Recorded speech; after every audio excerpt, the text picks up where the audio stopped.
First of all, there's a huge difference between where President Obama is and where I am on the question of national security and foreign policy. I think the world has elements of real danger in it.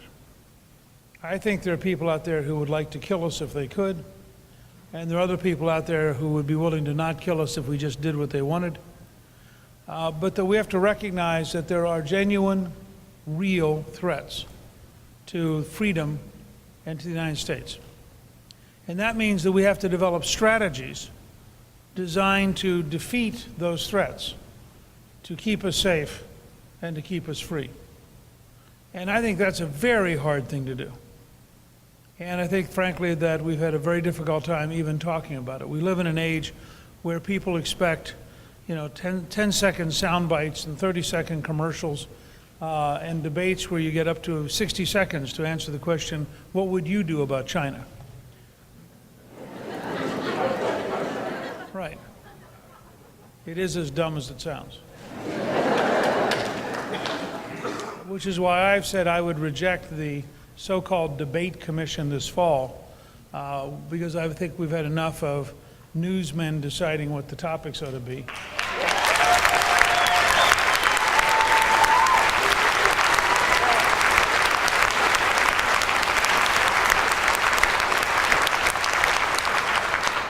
And if I become the Republican nominee with your help, I will make sure that we challenge President Obama to 7 3-hour debates in the Lincoln-Douglas tradition with a timekeeper and no moderator.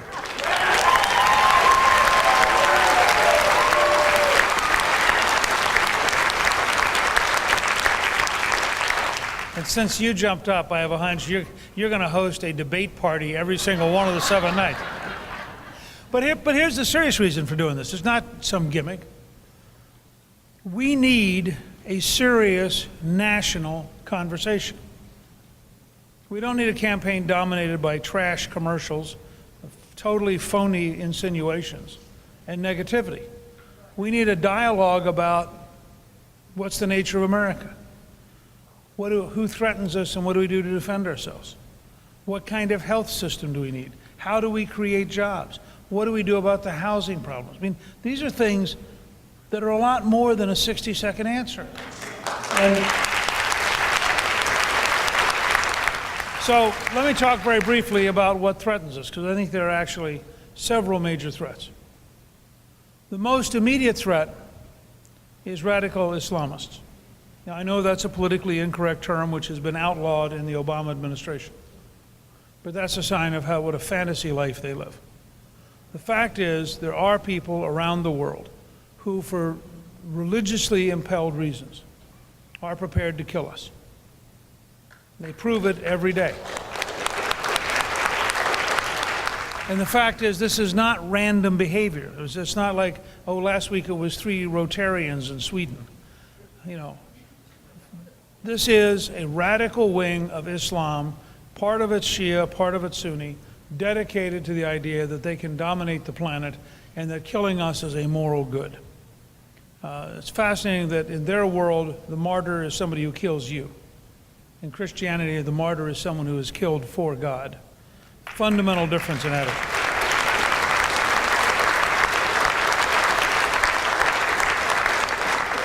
I think this is a much bigger problem than anybody has confronted.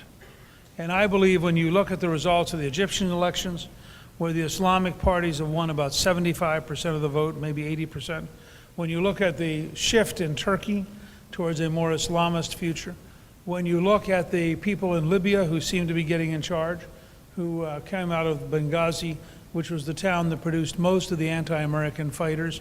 Libya produced the 2nd largest number of foreigners who came to Iraq to kill Americans. Saudi Arabia was first. And so as you look around, you have to take very seriously how big the problem is. It's much bigger than Iraq and Afghanistan.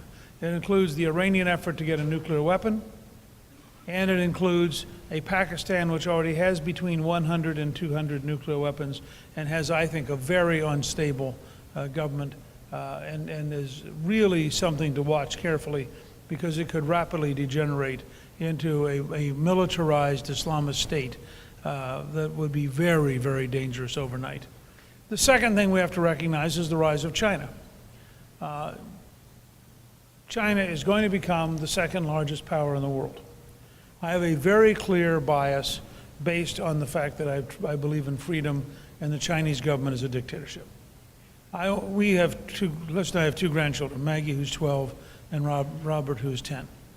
We want them to live in a world where the United States is, in fact, the dominant power, because we believe their freedom is dramatically safer if the United States is powerful, and we're not sure that their freedom would be safe if China was the dominant power. Now that leads to a very serious investment process that looks at how do we maintain a military that is bigger, more sophisticated, more capable than the Chinese. And I think that requires us to have reform here at home on education, on science and technology, on rebuilding our manufacturing base. You can't be the arsenal of democracy if you don't have an arsenal. And so in order to be able to stay ahead of the Chinese, we have to literally rethink what we're doing, rebuild our manufacturing, and modernize our military. We need to reinvest in the Navy, reinvest in the Air Force, make sure that we stay ahead of everybody else in space. These things are central to our national security. I would also say that in terms of dealing with radical Islamists, we need an American energy policy that makes America independent of the Middle East.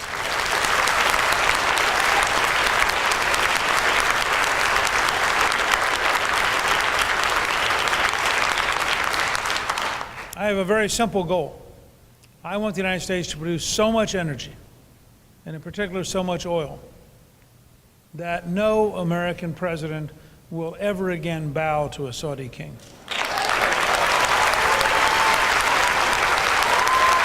I'm delighted to be here today. I do need your help. I would be very, very grateful for your support next Tuesday.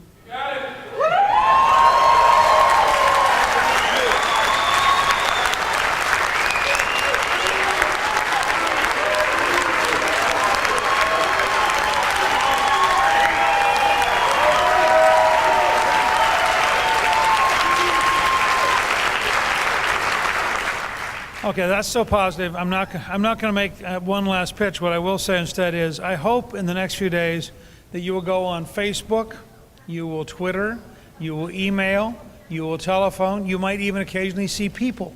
And I hope that you will encourage every single one of them.